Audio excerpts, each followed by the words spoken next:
Boa noite a todos. Graças a Deus, mais uma quarta-feira, mais uma noite de estudos.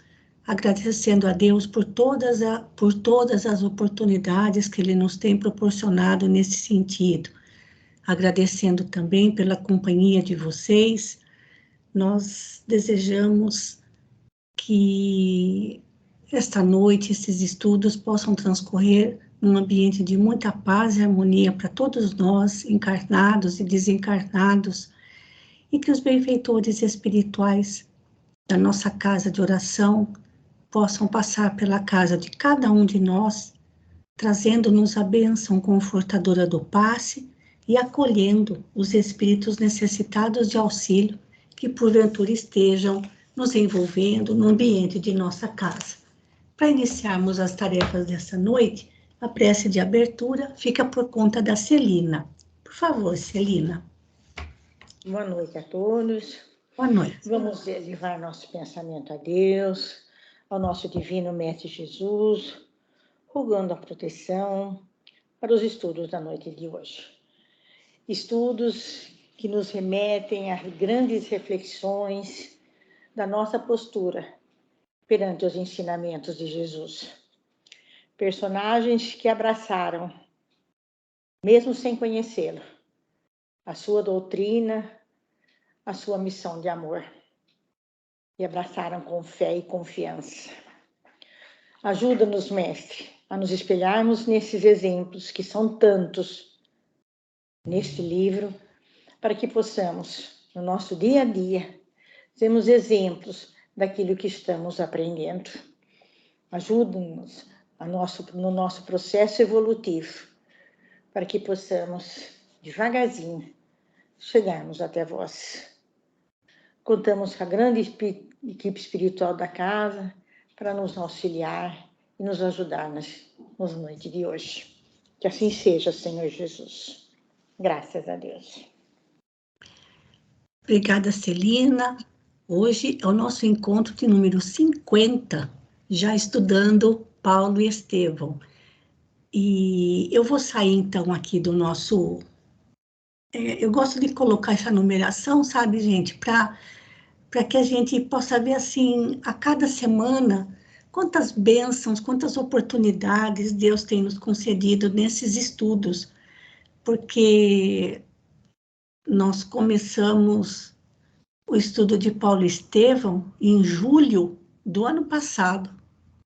Então, já estamos caminhando aqui para um ano estudando esse livro, certo? Daqui a pouquinho nós completamos um ano e agradecendo muito a Deus, aos bons amigos espirituais, por termos conseguido dar continuidade a esse nosso propósito, tá certo? Então, eu vou sair aqui dessa página,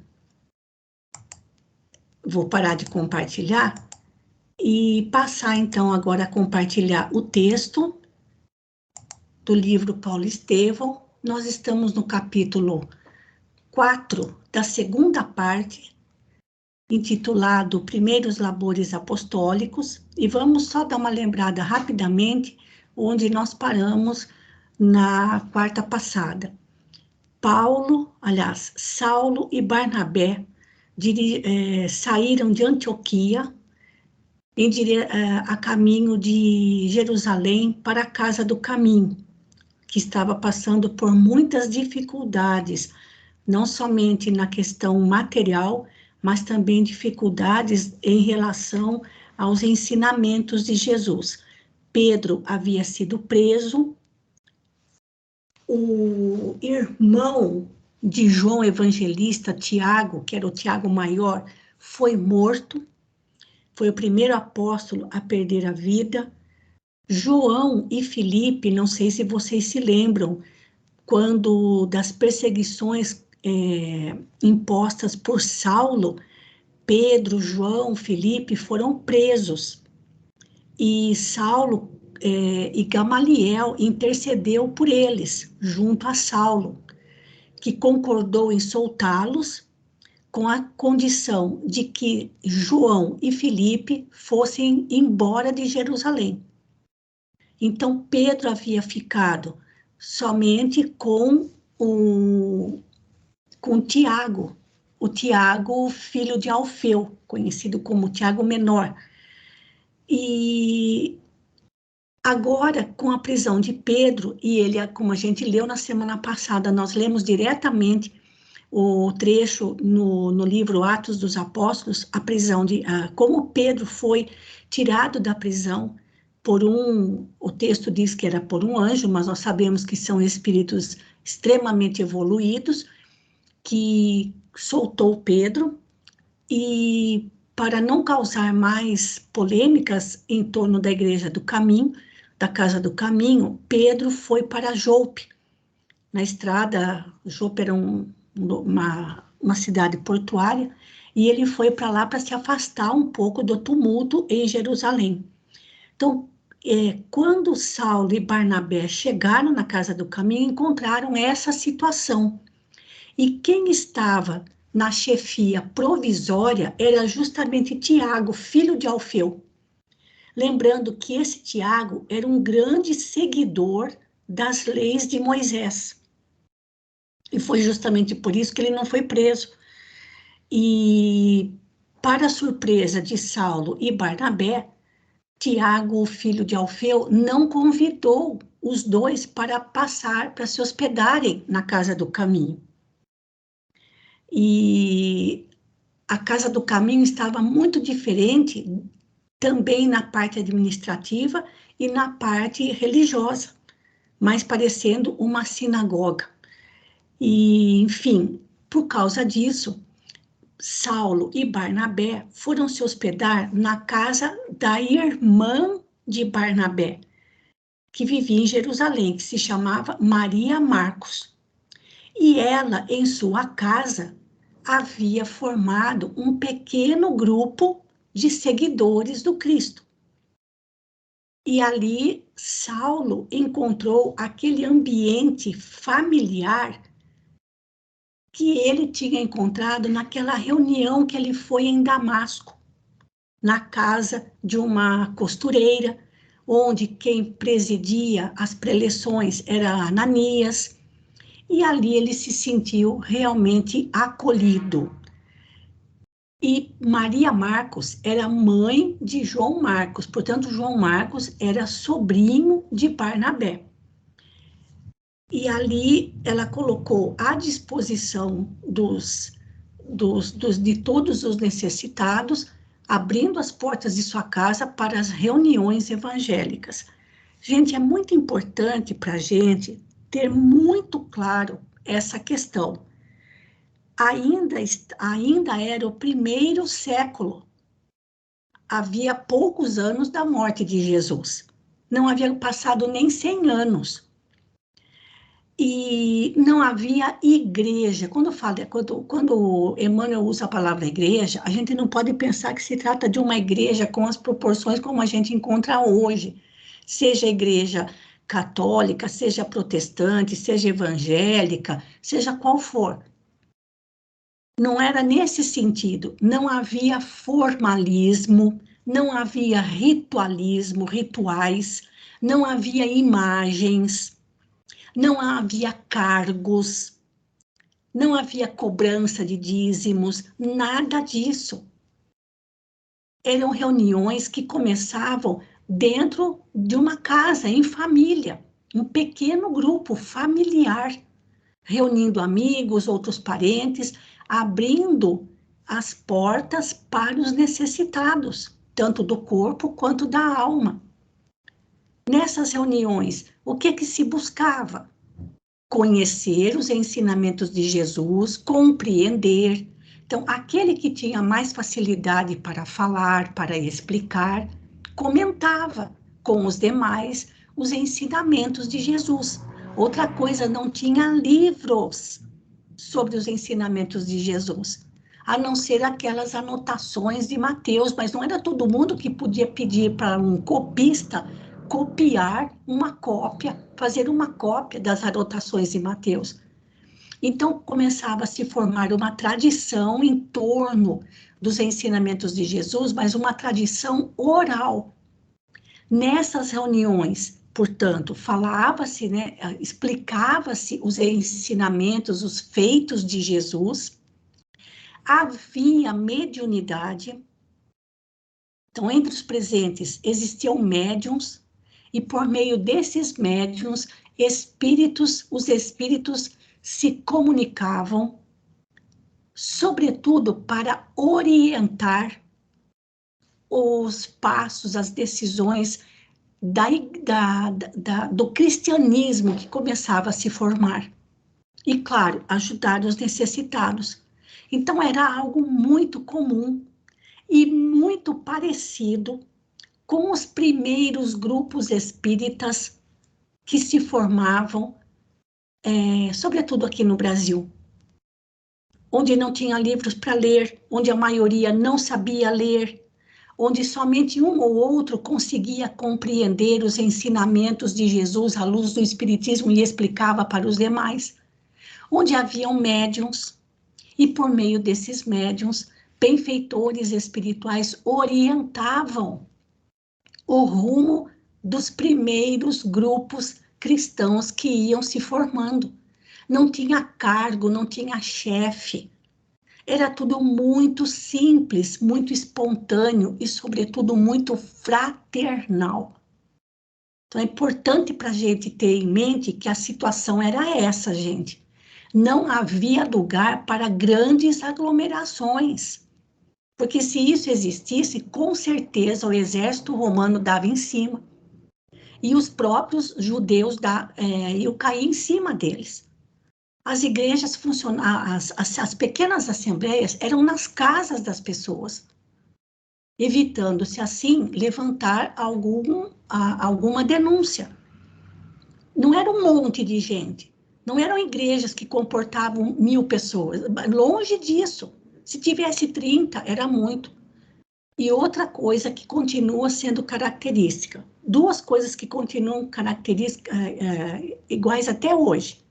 O número de necessitados, de aflitos, tanto do corpo quanto da alma, sobretudo da alma, crescia assustadoramente, e o número de colaboradores sinceros e dedicados era muito reduzido.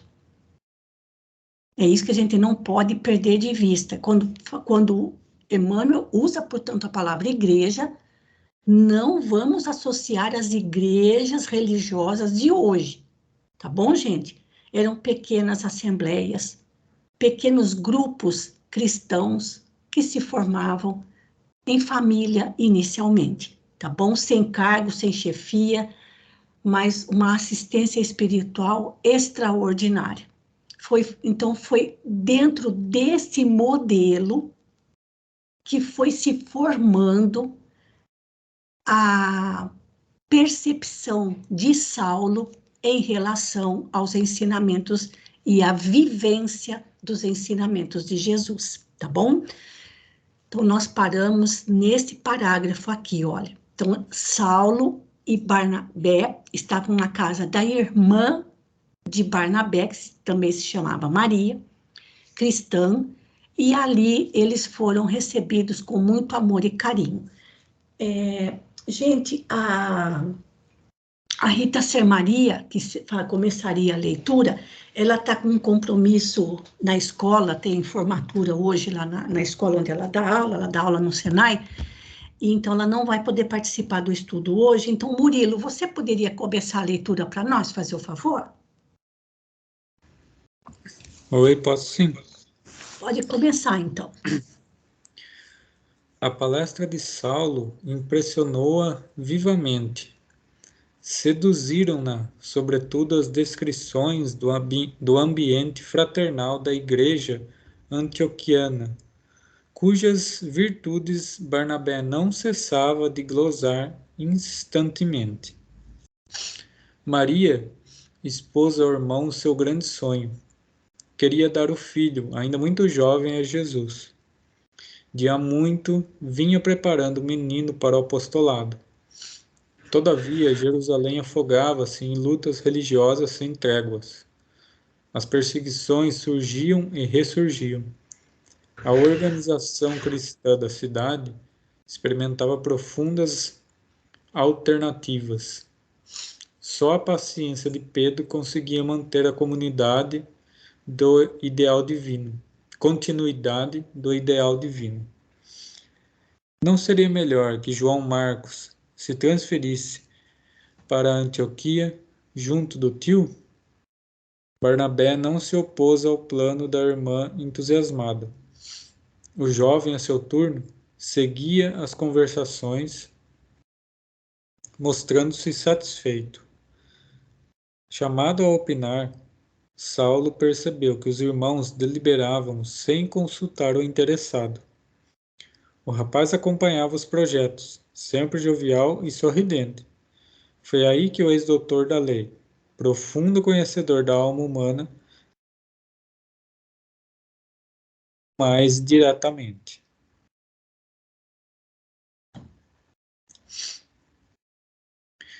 João, disse bondosamente, sentes de fato verdadeira vocação para o ministério? Sem dúvida, confirmou o adolescente, algo perturbado. Mas como defines teus propósitos? Tornou a perguntar o ex-rabino. Penso que o ministério de Jesus é uma glória, respondeu um tanto acanhado sob o exame daquele olhar ardente e inquiridor. Só um instantinho, Murilo. Gente, vamos começar assim a perceber a postura de Saulo. A gente conheceu Saulo quando ele era rabino, doutor da lei. Agora a gente vai começar a conhecer o Saulo em relação aos outros cristãos e a vivência dos ensinamentos de Jesus. Então vejam o comentário que Emmanuel fala sobre Saulo, profundo conhecedor da alma humana. Ou seja, Barnabé e a irmã estavam lá conversando sobre o fato de João Marcos, que era um jovem ainda, jovenzinho, de ir embora com o tio, Barnabé, para Antioquia, porque lá, como a gente viu, o ambiente era bem diferente da Casa do Caminho. Mas aí Saulo falou, bom, mas vamos perguntar para João Marcos, se é isso mesmo que ele quer. E olha outra coisa que Emmanuel fala a respeito de Saulo. Quando perguntou, né, que Saulo perguntou para ele, como defines teus propósitos? Qual é o teu propósito em se dedicar a Jesus? Lembrando, gente, dedicar-se a Jesus era abrir mão de todos os sonhos de uma vida de jovem, de formar família, de ter uma estabilidade material dentro do possível. Era abrir mão dos próprios desejos, dos próprios sonhos, para se dedicar exclusivamente ao próximo. Aí, João Marcos respondeu, penso que o ministério de Jesus é uma glória. Foi o que ele respondeu. Mas vamos entender, ministério de Jesus, gente, não era um cargo, era uma vivência. Viver para Jesus e por Jesus. Mas olha como Emmanuel mostra a situação. O rapazinho estava um tanto acanhado, sob o exame daquele olhar ardente e inquiridor. Olhar ardente e inquiridor de quem? De Saulo. Gente, Saulo tinha um poder de argumentação incrível. E assim, muito, muito forte nas suas colocações. Era as cartas sobre a mesa. Então, muito prático, né? Muito prático dentro de tudo que ele já havia sofrido. Então, assim, é importante essas colocações que Emmanuel fala para a gente ir conhecendo a personalidade deste novo Saulo, tá bom? Quer dizer, novo Saulo porque agora estava se dedicando a Jesus, porque na verdade ele sempre foi assim, né? Para poder argumentar com Saulo, tinha que estar muito bem embasado, porque o poder de argumentação e de conhecimento dele era grande demais, muito inteligente. Olha, vamos prestar atenção na resposta de Saulo agora. Pode falar, Murilo. Não, é interessante a gente ver, né, dois personagens aí, né? A Maria e o Saulo, né? Que Uhum, a Maria, a gente vê, né, a posição dela que ela estava ali, né, naquela sociedade da época, né? Extremamente patriarcal, a mulher não podia decidir praticamente nada, né? Fazer quase nada. uhum, E o que que ela pensa, né? Como que eu vou colaborar com Jesus, né? sim, Não, não posso sair de casa, não posso fazer nada. E ela pensou, vou oferecer o meu filho, né, a sim, Jesus, né? Ó, você vai lá e daí já conversou com o irmão e já traçando os planos.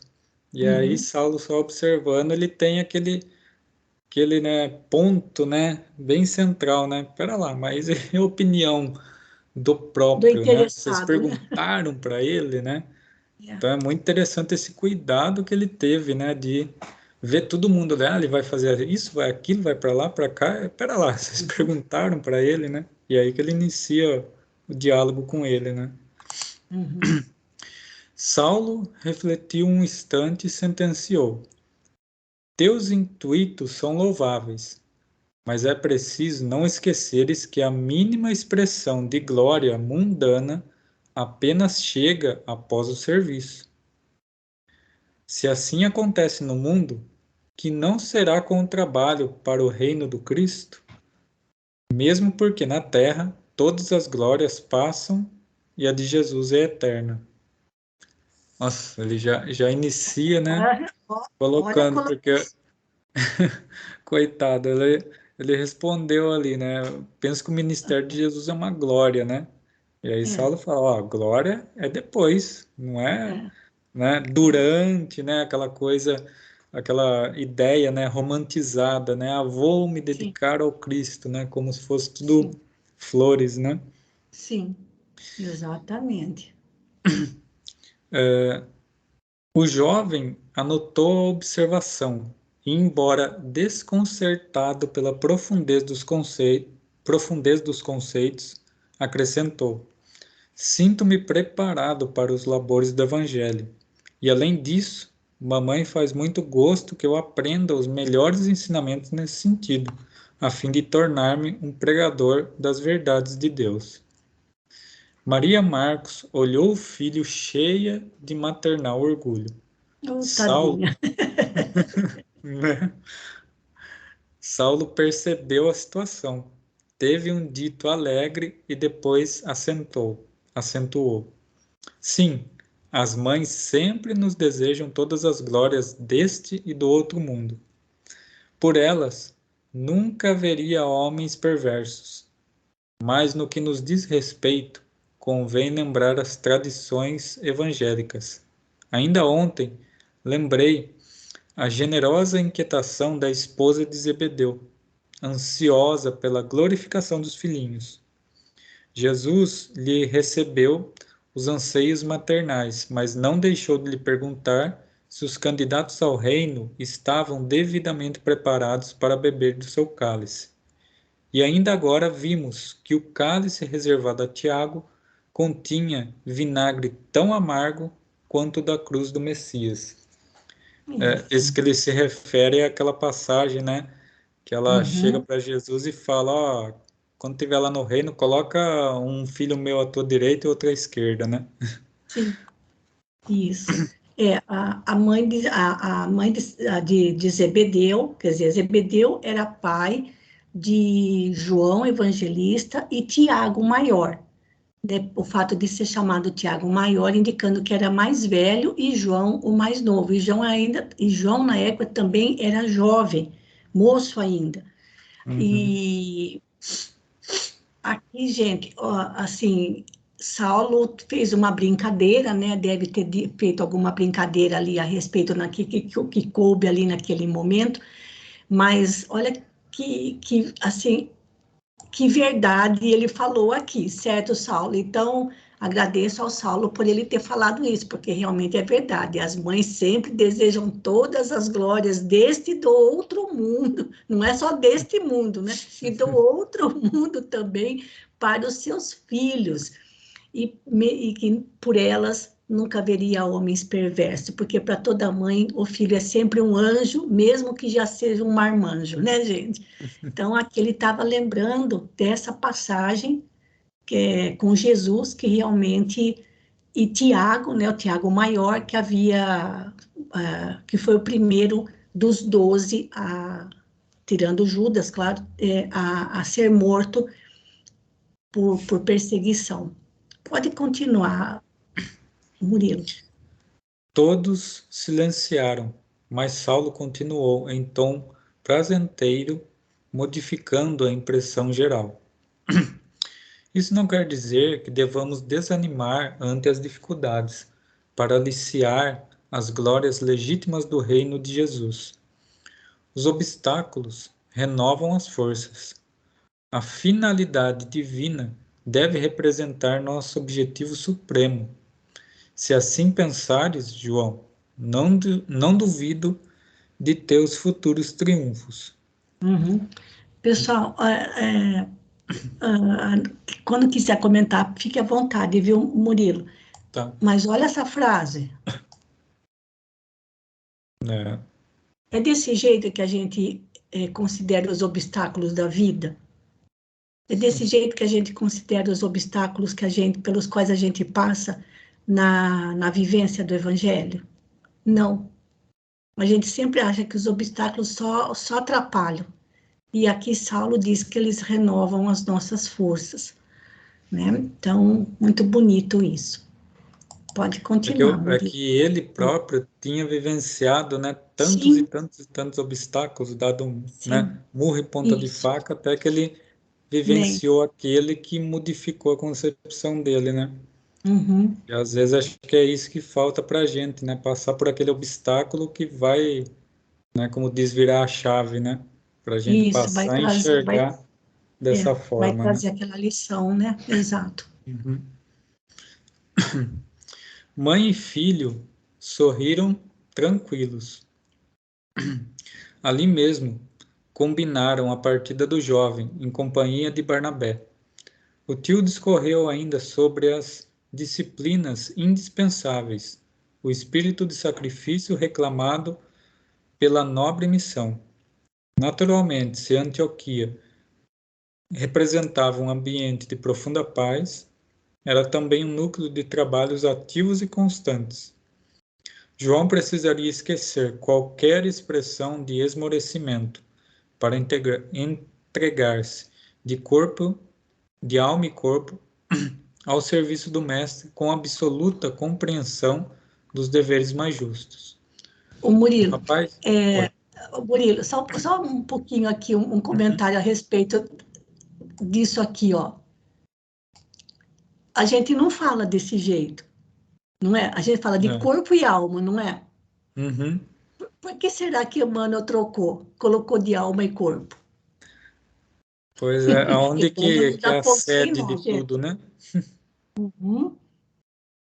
Emmanuel não coloca as palavras por acaso, né? É, Então, ele fala que João Marcos, jovenzinho ainda, precisaria esquecer qualquer expressão de esmorecimento para entregar-se primeiro de alma, ou seja, plenamente, e de corpo, porque tinha trabalho braçal e bastante para fazer, né? Inclusive